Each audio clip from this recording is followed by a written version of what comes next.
Hello friends, ఈరోజు మనం 8వ తరగతి సరికొత్త సైన్స్ సిలబస్ నుండి మొదటి chapter exploring the investigative world of science గురించి చాలా సింపుల్గా సరదాగా నేర్చుకుందాం.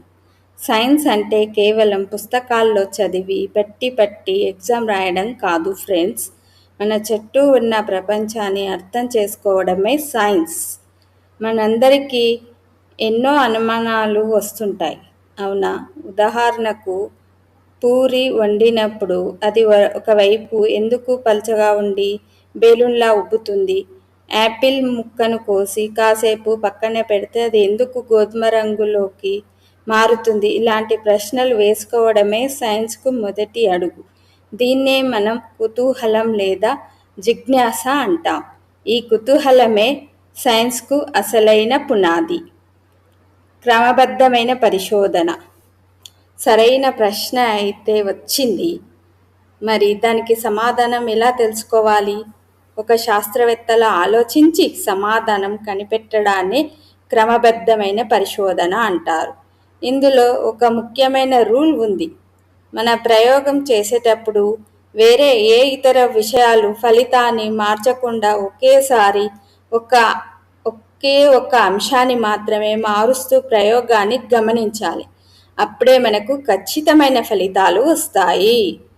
పుస్తకంలోని పట్టికలు. మీరు మీ టెక్స్ట్ బుక్ మొదటి పేజీని గమనించారా? ఎడమవైపు ఒక వేరు రూట్ బొమ్మ, కుడివైపు ఒక గాలిపటం కైట్ బొమ్మ ఉంటాయి. ఇవి ఊరికే వేసినవి కావు ఫ్రెండ్స్. వేరు అనేది భూమిలోకి లోతుగా వెళ్తుంది. అంటే అది మనం సంపాదించాల్సిన లోతైన జ్ఞానాన్ని సూచిస్తుంది. గాలిపటం ఆకాశంలో ఎత్తుగా ఎగురుతుంది. అది మన మనసులో ఉండాల్సిన అంతులేని కుతూహలాన్ని సూచిస్తుంది. ముగింపు. చూశారా సైన్స్ అనేది ఎంత అద్భుతమైనదో?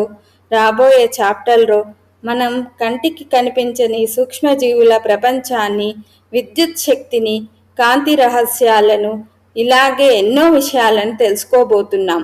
ఈ వీడియో మీకు నచ్చితే వెంటనే లైక్ చేయండి, మీ ఫ్రెండ్స్తో షేర్ చేయండి. మరిన్ని క్లాస్ వీడియోల కోసం మన ఛానల్ను సబ్స్క్రైబ్ చేసుకోండి. ధన్యవాదాలు.